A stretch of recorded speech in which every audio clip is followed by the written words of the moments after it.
Deze trekker veer van de middag op de Snitsermar. De trekker kan dreuwen blijven omdat er hele grote banden onder pleert spinnen.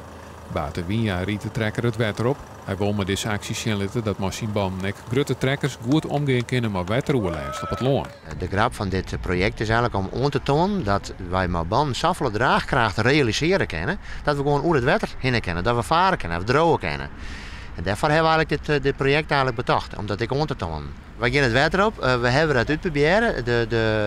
Het kan misschien een beetje vreemd gaan, maar het is onmogelijk dat we zinken kunnen. Dat kan gewoon niet. Die trekker kan net onder water. Zoveel opwaartse kracht heeft die banden.